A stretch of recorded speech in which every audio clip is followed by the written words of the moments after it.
कि तीनों लोगों ने उसमें अपने रोल को स्वीकार किया। स्टेटमेंट के दौरान रिया चक्रवर्ती ने यह खुलासा किया कि उनका ड्रग्स की प्रोक्योरमेंट यानी ड्रग्स को मंगाने में और उससे जुड़ी वित्तीय लेन देन में हिस्सा था और वो सैमुअल मिरांडा, दीपेश सावंत और शौविक चक्रवर्ती को इस सिलसिले में निर्देश देती थी। और इस स्टेटमेंट से यह साफ होता है कि रिया चक्रवर्ती एक ड्रग सिंडिकेट की एक्टिव मेंबर है और ड्रग्स की सप्लाईज के साथ जुड़ी हुई हैं। इससे यह भी साफ होता है कि रिया चक्रवर्ती सुशांत सिंह राजपूत के इस्तेमाल के लिए ड्रग्स लेती थी। हमारे साथ अभय पराशर और अतुल भाटिया वो भी इस वक्त मौजूद हैं। अभय, अतुल, बिल्कुल साफ साफ कहा है एनसीबी ने कि रिया चक्रवर्ती एक ड्रग सिंडिकेट की एक्टिव मेंबर हैं, ड्रग्स की लेन देन से जुड़ी हुई हैं। बहुत साफ और बहुत बड़ा आरोप लगाया गया उनके ऊपर। देखिए, बिल्कुल जो जुडिशियल कस्टडी में भेजने के लिए जो एक पूरी की पूरी एप्लीकेशन है एनसीबी की, उसमें साफ तौर पर अभी तक की जो पूछताछ है जो पूरे ड्रग रैकेट को लेकर एनसीबी कर रही थी, उसमें यह साफ कहा है कि रिया चक्रवर्ती इस पूरा ये जो ड्रग पेडलिंग, जो ड्रग खरीदने का ये जो पूरा का पूरा सिलसिला था, उसमें एक्टिव मेंबर है। ना केवल रिया बल्कि जो पूरी स्टेटमेंट थी, जो पूरी चैट थी, सबका जिक्र इस जो जुडिशियल कस्टडी में भेजने के लिए जो प्ली है उसमें लिखा हुआ है। अतुल, साफ तौर पर एनसीबी ने अपनी जो प्ली है उसमें ये साफ तौर पे बात लिख दी है कि रिया चक्रवर्ती पूरा ये जो ड्रग रैकेट था, जिसमें ड्रग चाहे वो किसी के लिए भी कहें, चाहे सुशांत के लिए या खुद मंगाती थी, इस ट्रांजैक्शन से, चैट से साफ तौर पर एक्टिव मेंबर बताया है ड्रग के मामले में रिया को। बिल्कुल, देखिए जिस तरीके से चैट निकलकर सामने आई थी रिया की, और एनसीबी के हमने पहले भी जो पूछताछ में जो खुलासे हुए थे उसमें शौविक ने लगातार ये बात कही थी कि वो अपनी बहन के कहने पे, यानी कि रिया चक्रवर्ती के कहने पे ड्रग्स खरीदता था और ये ड्रग्स सुशांत के लिए खरीदी जाती थी। सैमुअल मिरांडा का भी इसमें नाम आया था और खासतौर पर जिक्र हुआ था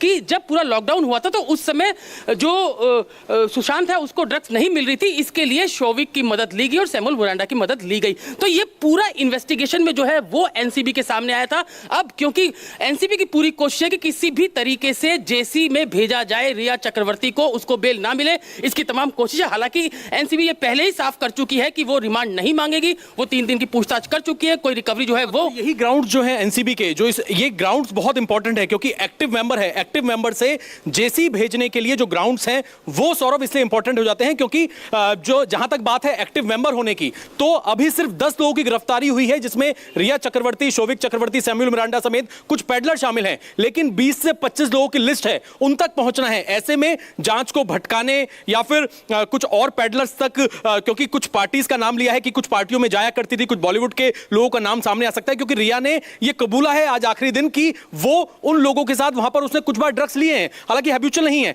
तो ऐसे में बेल का अपोज करने के लिए बहुत महत्वपूर्ण और बहुत स्ट्रॉन्ग वर्ड्स लिखे हैं एनसीबी ने, क्योंकि मेंबर्स अगर इतनी एक्टिव है तो और लोगों को भी तलाशना जरूरी है। देखिए, बिल्कुल ये एनसीबी का अपना तर्क है। 6 पेज की उन्होंने अपनी पिटीशन लगाई है कि उसको 14 दिन को, रिया चक्रवर्ती को 14 दिन के लिए जेसी में भेजा जाए, उसको बेल नहीं दी जाए। लेकिन जब रिया के वकील वहां पर खड़े होंगे, उनका कहना यही होगा कि अब एनसीबी को कोई भी रिकवरी नहीं करनी है, जो 3 दिन की पूछताछ जो है वो उससे पूरी हो चुकी है, और जो महाराष्ट्र है वहां पे कोरोना बहुत ज्यादा फैला हुआ है, इसलिए रिया को ठीक है। अब अतुल आते हैं आपके पास। अब सवाल यही है कि ये जो अब ये में सारी दलीलें जो भी हैं एनसीबी की, वो इन 6 पन्नों के अंदर दर्ज हैं। उनको जो कहना है वो इसी के आधार पर अपनी दलील को रखेंगे। और इसमें रिया चक्रवर्ती को जुडिशियल कस्टडी में भेजने की जो दलील दी गई है वो इन 5 लाइनों के अंदर है।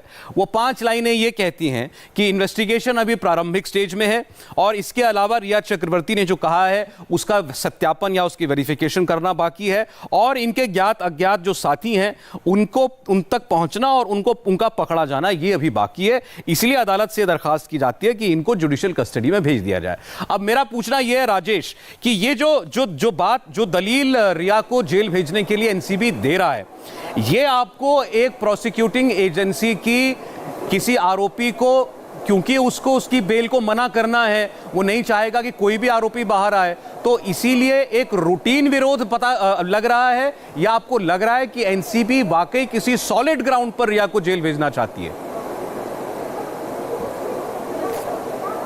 बहुत ज़्यादा दम नहीं है। अगर मैं साफ साफ कहूं तो बहुत ज़्यादा दम नहीं है एनसीबी के इस तर्क में। सिर्फ उन्होंने कह दिया है कि कुछ जाने अनजाने जो नाम सामने आए हैं रिया चक्रवर्ती से पूछताछ में या दूसरे लोगों से पूछताछ में, उनकी धरपकड़ करना है, तो बहुत ज़्यादा दम नहीं है। लेकिन अभी कोर्ट पर निर्भर करता है क्योंकि जो धाराएं लगी हैं वो कितनी संगीन कोर्ट समझती है, उस पर बहुत कुछ निर्भर करता है। लेकिन अगर आप कानूनी जानकारों से अगर बात करेंगे इसके बारे में तो बहुत ज़्यादा मजबूत तर्क, बहुत ज़्यादा मजबूती से एनसीबी ने नहीं रखा है इस बात को कि 14 दिन की जुडिशियल कस्टडी उनको मिलनी चाहिए। कई और बातें वो रख सकते थे जो इस रिमांड कॉपी में नहीं है। तो रिया चक्रवर्ती के वकील का पलड़ा फिलहाल भारी है। अब जज साहब पर डिपेंड करता है कि वो कैसे देखते हैं उनके वकील के तर्कों को। साथ ही एनसीबी ने जो ये रिमांड लिखा है उसमें साथ ही इस रिमांड को तो सरकारी वकील पढ़ेंगे ही पढ़ेंगे, कुछ मौखिक तौर पर भी दलील देते हैं सौरभ, जो सरकारी वकील होते हैं, और साथ ही वहाँ के जो अधिकारी मौजूद रहते हैं उस वक्त कुछ बताते हैं। उनके जो अदालत की प्रोसीडिंग्स हमने देखी हैं, कई सारी बातें जो है वो कान में जाके बताई जाती हैं कि आप ये भी बोलिए, तो उस वक्त सरकारी वकील वो बातें भी रखते हैं। तो क्या कुछ और बातें एनसीबी के अधिकारी अपने वकील को कहते हैं कि ये बातें भी रखिए तो स्ट्रॉन्ग और थोड़ा मजबूत होगा, वो देखने वाली बात होगी। लेकिन अगर रिमांड कॉपी की बात करें तो बहुत मजबूत तर्क एनसीबी की तरफ से नहीं रखा गया है जुडिशियल कस्टडी 14 दिन की देने के लिए। सौरभ, दिनेश, आप क्या समझते हैं? अब कार्रवाई चल रही है अदालत की, कुछ भी कयास लगाना तो उचित नहीं होगा, लेकिन एनसीबी के जो भी डिप्टी डायरेक्टर थोड़ी देर पहले बयान देने के लिए बाहर आए थे, उनकी बातों से ऐसा लग रहा था कि वो पूरी तरीके से संतुष्ट हैं रिया चक्रवर्ती से पूछताछ करने के बाद। उनके पास अब कुछ और रिया से पूछने के लिए है नहीं। अब सवाल केवल इतना है कि रिया के ऊपर जो आरोप लगाए गए हैं क्या वो इतने गंभीर हैं कि ऐसे कि इन आरोपों के बिना पर किसी व्यक्ति को बेल दी ही ना जाए? देखिए, इतने आरोप तो ज़रूर गंभीर है, लेकिन रही बात बेल की, तो चूंकि जुडिशियल कस्टडी की बात खुद एनसीबी कह रही है, तो एक नॉर्मल कोर्ट का प्रोसीजर होता है कि जब भी किसी आरोपी को पहली बार कोर्ट में पेश किया जाता है, या तो पुलिस कस्टडी दी जाती है या फिर जुडिशियल कस्टडी दी जाती है। अगर किसी भी आरोपी को जुडिशियल कस्टडी दी जाती है तो उसके तुरंत बाद जो आरोपी के वकील होते हैं वो बेल के लिए अप्लाई कर देते हैं। और जिन बातों का जिक्र यहाँ पर रिमांड कॉपी में नारकोटिक्स कंट्रोल ब्यूरो ने किया है, तो वो बातें जिससे हमारे सहयोगी बता रहे थे, कानूनी जानकारों से बात करें तो ये जो धाराएं हैं वो अपने आप में बेलेबल ऑफेंस। और रही बात सीजर की, क्योंकि सीजर रिया चक्रवर्ती के पास से नहीं हुआ है, एक दो उन्होंने कारण बताया है कि ज्ञात अज्ञात जो उनके साथी है उन्हें गिरफ्तार करना, उनके पास और कुछ जानकारी मिल सकती है। तो ये जो दलीलें दी जा रही है एनसीबी की तरफ से वो उतनी ज़्यादा मजबूत नहीं है। लेकिन देखना ये भी होगा कि जब अगर मान लीजिए जुडिशियल कस्टडी भेजा जाता और उन्हें बेल के लिए अप्लाई करते, तब उसे रोकने के लिए तब सरकारी पक्ष की तरफ से क्या क्या दलीलें दी जाती है, ये देखना अहम होगा। हमें सबसे पहले तो इंतजार करना होगा, देखिए कि क्या निकल कर आता है। जो 14 दिनों की जुडिशियल कस्टडी की मांग की है एनसीबी ने, क्या उसे मंजूर किया जाता है या फिर नहीं। क्या ये सवाल मैं इसलिए भी कह रहा हूं क्योंकि इसी केस में जो अन्य आरोपी है जिन्हें गिरफ्तार किया गया था, सेम धाराएं थी इसी 16/20 केस में जिन्हें गिरफ्तार किया गया, जब उन्हें भी कोर्ट के सामने रखा गया तो पहली ही सुनवाई में जैसे जो शुरुआत के जो पहले 2 आरोपी थी, करण और अब्बास लखानी, उन्हें भी जब कोर्ट के सामने पेश किया गया, उनकी भी जुडिशियल कस्टडी जो रिमांड है वो नहीं मांगी गई। कोर्ट ने तुरंत उन्हें जुडिशियल कस्टडी भेजा और उसी दिन जो है उन्हें बेल भी मिल गया था। इसी तरह एक अन्य आरोपी है इसी केस में, वो भी बेल पर बाहर आ चुके। तो अब देखना है कि आज जब सुनवाई होगी जुडिशियल कस्टडी 14 दिन की जुडिशियल कस्टडी की मांग करे तो उस पर इंपॉर्टेंट बात है जो आपने अभी बताई है, इंपॉर्टेंट बात है दिनेश जो आपने बताई, अभी मैं इस पर आपसे और बात करना चाहता हूं। दिनेश दरअसल ये कह रहे हैं, अब इस वक्त सवाल एक ही हम सबके सामने, रिया चक्रवर्ती को जेल या फिर उनको बेल। जेल हुई तो उनके वकील जमानत की अर्जी, अगर उनको जुडिशियल कस्टडी भेजने की बात होती है तो उनकी जमानत की अर्जी होगी, उस पर वो क्या मैजिस्ट्रेट क्या फैसला करते हैं ये तय करेगा कि वो आज रात लॉकअप में बिताती हैं या अपने घर में बिताती हैं। यही एक मोटा सवाल इस वक्त हमारे सामने है। तो हमें देखना पड़ेगा इस केस में पीछे क्या हुआ है। दिनेश ये कह रहे हैं कि इस केस में 3 ऐसे आरोपी रहे हैं जिन पर भी यही धाराएं थी जो कि रिया चक्रवर्ती पर लगाई गई हैं, लेकिन जब उनकी पुलिस कस्टडी या उनकी रिमांड जो है कस्टडी जब नहीं मांगी नारकोटिक्स कंट्रोल ब्यूरो ने, तो उनको अदालत ने जुडिशियल कस्टडी में भेज दिया। उसी वक्त उनके वकील ने उनकी जमानत की अर्जी लगा दी और उनको जमानत मिल गई। आप सीधे कहें तो वो 3 लोग जिनकी रिमांड एनसीबी ने नहीं मांगी थी वो जमानत पर उसी दिन छूट गए। ऐसी यही केस, रिया का केस भी लगभग वैसा ही है। इनकी कस्टडी नहीं मांगने जा रही एनसीबी ने बाहर आकर कैमरे पर बयान देकर के कह दिया है। अब क्या उनको वो राहत मिलेगी जो बाकी 3 आरोपियों को उनके जैसे मिल चुकी है कि पहले जुडिशियल कस्टडी भेजने का आदेश और तुरंत उनको जमानत मिल जाए, ये हमको देखना होगा। और 2 नाम आपने लिए थे भी जिनको जमानत मिली थी। आपने नाम लिया था अब्बास अली का और आपने नाम लिया करण का। ये जो पहला पन्ना है देखिएगा, ये जो रिमांड कॉपी कह लीजिए या ये जो सबमिशन अभी कोर्ट के अंदर एनसीबी ने किया, इसके पहले पन्ने पर ये दोनों नाम है। अब्बास अली वो पहला शख्स था जिसको एनसीबी ने गिरफ्तार किया था और उसके पास से 46 ग्राम मारिजुआना जो है वो बरामद हुआ था। जिसके पास से रिकवरी हुई मारिजुआना की, उसको जमानत मिल चुकी है। रिया के पास से रिकवरी नहीं हुई, ये उनके वकील का एक बड़ा तर्क है कि इसीलिए इस बिना पर उनको छोड़ा जाना चाहिए। और अब्बास अली ने यह कहा था कि उसको ये करण से मिला था, उसने करण का नाम लिया था और करण को भी जमानत मिल गई। तो इस तरीके से कड़ियां जुड़ते उसमें बीच में बहुत सारे नाम आए। फिर ये जाकर के पहुंची थी शौविक चक्रवर्ती, दीपेश सावंत, सैमुअल मिरांडा और अंत में फिर रिया चक्रवर्ती तक। एक बार फिर हम जरा अभय और अतुल के पास जाएंगे। अभय, ये बताइएगा, अगर इस केस में 3 लोगों को पहले जिनकी रिमांड नहीं मांगी उनको जमानत मिल गई, तो क्या यह एक आधार बनता है रिया चक्रवर्ती के भी जमानत का? देखिए सौरभ, बिल्कुल जो इंपॉर्टेंट बात यही है कि जो रिया चक्रवर्ती के वकील हैं वो क्या ग्राउंड रखते हैं, क्योंकि एनसीबी की तरफ से तो कोशिश ये होगी साफ तौर पे, क्योंकि उन्होंने ये कह दिया है कि पूरी तरीके से इस पूरे ड्रग के मामले में एक्टिव मेंबर थी। लेकिन क्योंकि अब एनसीबी ने कुछ रिकवर नहीं किया है रिया चक्रवर्ती से, और जो ग्राउंड्स हैं, अगर हम बात करें जिस तरीके से एनसीबी ने जिन चैट्स का जिक्र किया है, उन चैट्स में बाकी के ड्रग पैडलर्स का भी नाम है, तो क्या उन्हीं ग्राउंड्स के आधार पर रिया चक्रवर्ती को बेल मिल जाती है या नहीं मिलती है? ये सबसे अहम बात यही होगी कि अभी थोड़ी बहुत देर में जब कोर्ट जो वीडियो कॉन्फ्रेंसिंग हो रही है उसके जरिए जो कुछ डिटेल अगर सामने आती है उसी से बात साफ हो पाएगी, क्योंकि रिया चक्रवर्ती के वकील की तरफ से ये साफ तौर पर दलील लगातार यही दी जाएगी कि अगर आपको अब किसी तरह की रिकवरी नहीं करनी है, ना ही आपको रिमांड लेनी है, तो और हम जांच में सहयोग कर रहे हैं, रिया चक्रवर्ती एनसीबी के कहने पर जा भी रही हैं, तो ऐसे में उन्हें बेल दे दी जाए। लेकिन जो एक्टिव मेंबर वाली थ्योरी है जिसका जिक्र एनसीबी ने अपनी इस प्ली में किया है, वो इंपॉर्टेंट हो जाता है कि उस पर जज का क्या रिएक्शन होता है, आगे कैसे, क्या कुछ और लोगों को इंटरकनेक्ट करना है रिया चक्रवर्ती से, ये तमाम चीजें जो हैं। देखिए, अभी तक जो हमें पता चल रहा है कि जो ये वर्चुअल पेशी चल रही है रिया चक्रवर्ती की वीडियो कॉन्फ्रेंसिंग के जरिए, इसमें जो एनसीबी की तरफ से वकील हैं, अफसर हैं, वो ये कह रहे हैं कि रिया चक्रवर्ती को 14 दिन की जेल में भेजा जाना चाहिए। उसके ग्राउंड्स जो उन्होंने बताया वो इस कॉपी के अंदर है, वो हमने आपको बता दिए। उसके अलावा जो सतीश बानशिंदे रिया के वकील हैं, वो भी पूरी तैयारी करके और वो कह रहे हैं कि रिया चक्रवर्ती को घर जाने की इजाजत मिलनी चाहिए, यानी उनको जमानत दे दी जाए। इस बात के लिए वो सीधे सीधे मांग कर रहे हैं। अब क्योंकि इसमें रिमांड में लेने वाला हिस्सा जो है बीच में है ही नहीं, तो इसीलिए उस पर फैसला करना नहीं है अदालत को, क्योंकि रिमांड मांगी नहीं है एनसीबी ने, सीधा फैसला करना है जुडिशियल कस्टडी, यानी कि जेल, या तो जेल भेजा जाएगा। और चूंकि रात के वक्त उनको जेल में रखा नहीं जा सकता, तो इसी इमारत में जहां हियरिंग चल रही है, इसी में एक सेल में रिया चक्रवर्ती को रखा जाएगा। दूसरी संभावना है बेल, अगर बेल मिल जाती है तो रिया चक्रवर्ती अपने घर चली जाएंगी। एक तीसरी संभावना का भी जिक्र किया जा रहा है, वो यह है कि बेल की सुनवाई टल जाए। राजेश, अगर ये बेल की सुनवाई पर आज फैसला नहीं होता, ये कल तक चला जाता है, तब भी रिया चक्रवर्ती को इसी बिल्डिंग में लॉकअप में रहना पड़ेगा। ये एक संभावना है, इस बात से इनकार नहीं किया जा सकता है कि आज के बजाय कल पे या फिर जज जब चाहें तब उस तारीख पर बेल की सुनवाई हो सकती है, क्योंकि मैंने पहले भी बताया कि मेल करना होगा, बेल एप्लीकेशन जो है मेल करना होगा, वो जज तक पहुंचेगा, पढ़ेंगे, फिर सुनवाई होगी, फिर एनसीबी को भी बताया जाएगा कि ये बेल एप्लीकेशन है। दूसरा तथ्य ये है कि मौखिक तौर से भी रिया के वकील कह सकते हैं कि बेल दिया जाए, हमारे जज कंसीडर करते हैं नहीं करते हैं वो उस पर नजर रहेगी। लेकिन अगर जज बेल के एप्लीकेशन की सुनवाई टाल देते हैं तो रिया चक्रवर्ती को आज एनसीबी के दफ्तर में ही रहना होगा। सौरभ, देखिए, एक बार इसमें थोड़ा सा कानूनी प्रक्रिया को समझना पड़ेगा। मैं चाहूंगा हमारे सहयोगी इसमें मदद करें। दिनेश के पास हम चलते हैं। दिनेश, ये बताइए कि आज बेसिक तौर पर, बुनियादी तौर पर तो ये रिया चक्रवर्ती की पहली पेशी है मैजिस्ट्रेट के सामने। किसी भी आरोपी को गिरफ्तार करने के बाद कोई भी एजेंसी उसको 24 घंटे में अदालत के सामने पेश करती है, तो मुख्य मुद्दा तो है उनकी पेशी का।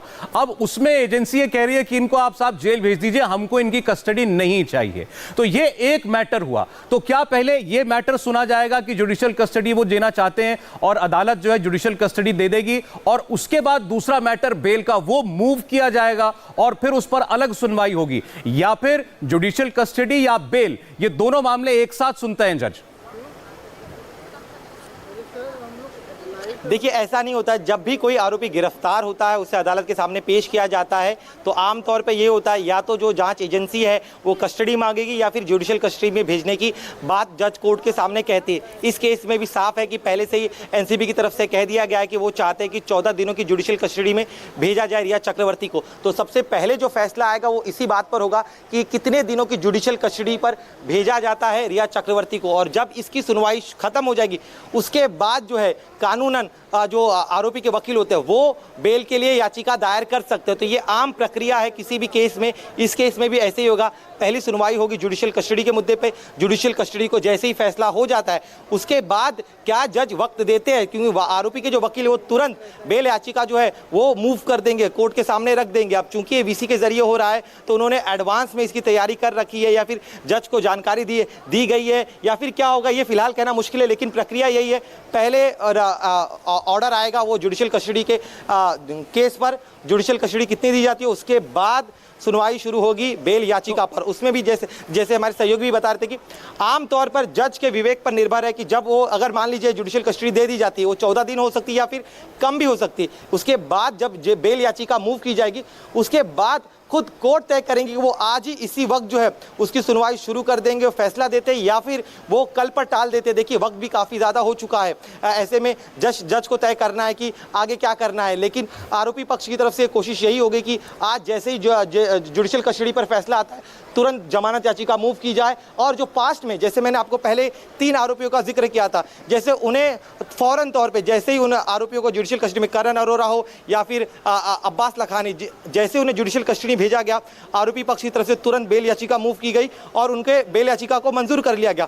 उसी को ग्राउंड बनाते हुए आज जो है सतीश माने शिंदे वो भी यही कर सकते हैं, क्योंकि इनके खुद जो है जांच एजेंसी वो जब खुद नहीं चाहती है कि आरोपी को कस्टडी में लिया जाए, और ऐसे में जो दलीलें दी गई है एनसीबी की तरफ से इन्हें 14 दिनों तक जुडिशियल कस्टडी में रखा जाए, तो अब कोर्ट इस दलील को कितना कंसीडर करते हैं। अब इतना और बता दीजिए कि ये जो 2 नाम आप ले रहे हैं जिनको बेल मिली थी, अब्बास अली लखानी और करण अरोरा, क्या इनके ऊपर भी इन्हीं धाराओं में आरोप लगाए गए थे जो रिया चक्रवर्ती पर लगे हैं?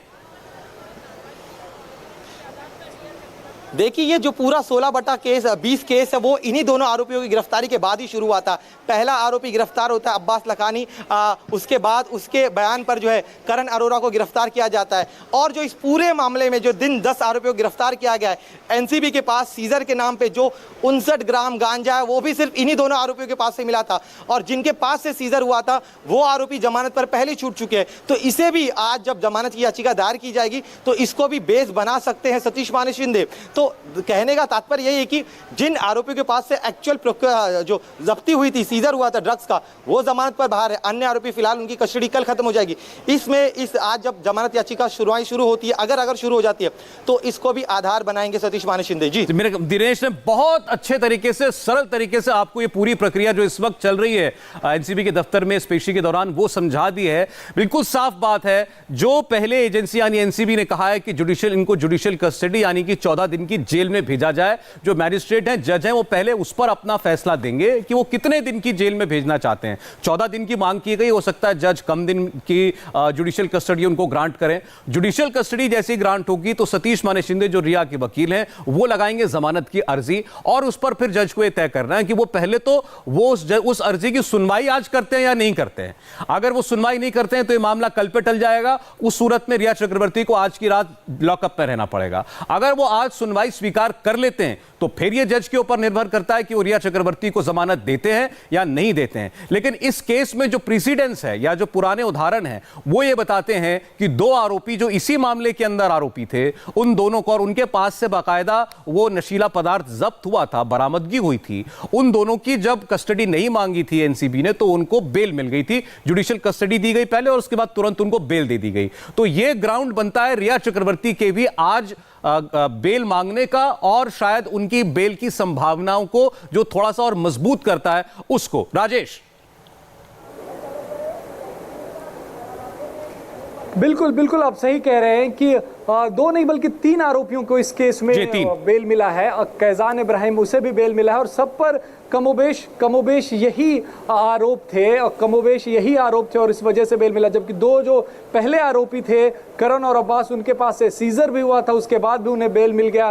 कैजान पर आरोप था ड्रग सप्लाई करने का, उसे भी बेल मिल गया है। तो बहुत मुमकिन है कि रिया के वकील किस तरीके से अपनी बातों को रखते हैं, अगर वो मजबूती से अपने बातों को रखेंगे तो रिया को भी बेल मिल सकता है। लेकिन आज मिलेगा या फिर जज ये निर्धारित करते हैं कि हम इस बेल पर सुनवाई किसी और दिन करेंगे तब मिलेगा, ये बड़ा सवाल है कि आज रिया जो है वो एनसीबी की इसी इमारत में रहेंगी या आज ही घर जाएंगी। क्या जज जो है वो आज ही इस बेल पर सुनवाई करेंगे या कोई और डेट देते, ये एक बड़ा सवाल अपने आप में है। लेकिन ये बात बिल्कुल सही है कि इसी केस में 16/20 केस जो है, जो मुंबई में एनसीबी ने रजिस्टर किया, उसमें 3 आरोपी जो हैं उनको बेल मिल चुका है। उसमें से 2 ऐसे आरोपी थे जिनके पास से ड्रग्स जो था वो बरामद हुआ था। रिया के पास से ड्रग्स बरामद नहीं हुआ है, पोजीशन में ड्रग्स नहीं मिला है। हाँ, ये जरूर उन्होंने कबूल किया है कि वो ड्रग खरीदती थी, साथ ही पेमेंट्स के जो हैं वो सबूत मिले हैं। तो बहुत मुमकिन है कि बेल मिल जाए, लेकिन आज मिलेगा या फिर कुछ दिन इंतजार करना पड़ेगा, इस पर नजर रहेगी। सौरभ, देखिए एक सवाल और है दिनेश यहां पर, वो ये कि जब एनसीबी ये कहती है कि हमें कस्टडी इसलिए चाहिए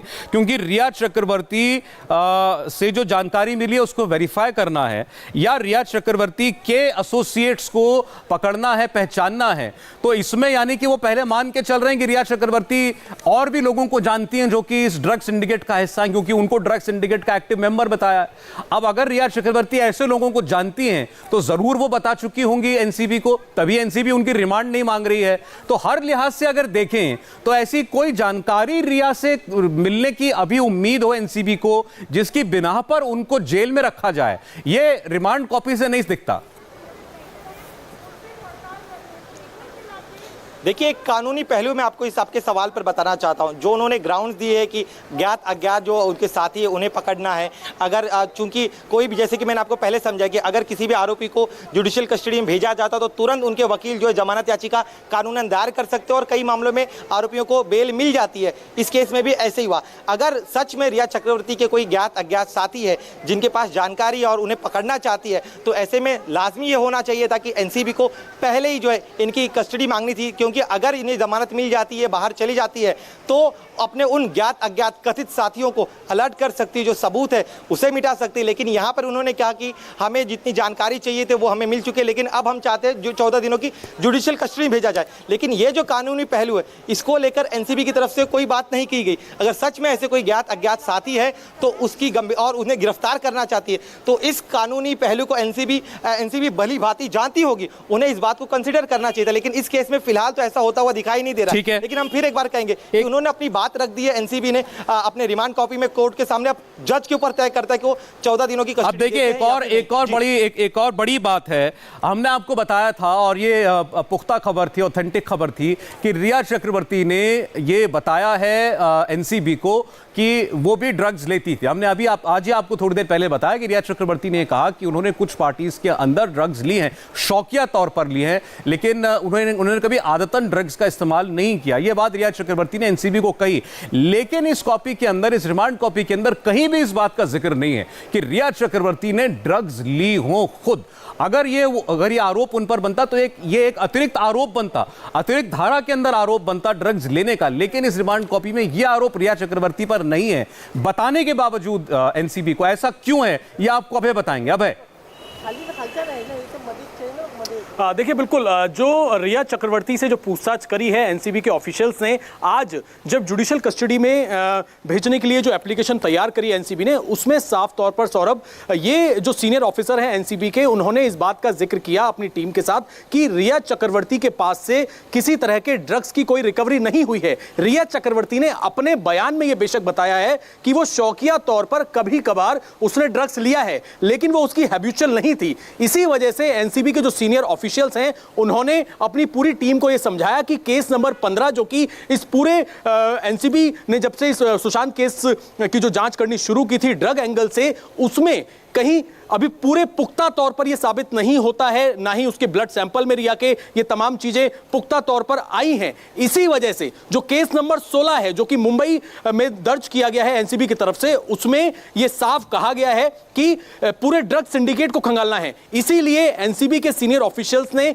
ये अपनी टीम को इस बात के लिए सजेस्ट किया कि कहीं ना कहीं रिया चक्रवर्ती का रोल जो है वो ड्रग को खरीदने में, ड्रग को दूसरी जगह मुहैया कराने में, चाहे वो अपने लिए खरीदती थी या सुशांत के लिए खरीदती थी, सैमुअल मिरांडा के जरिए खरीदवाती थी, ये जो चैट का जिक्र है, यानी कि इस पूरे ट्रांजैक्शन में रिया का रोल है ड्रग को लेने में और ड्रग को आगे पहुंचाने में। इस वजह से ये जो पूरी की पूरी जो प्ली तैयार की है, मैं रोक रहा हूं आपको, बड़ी खबर, रिया चक्रवर्ती को 14 दिन की जेल।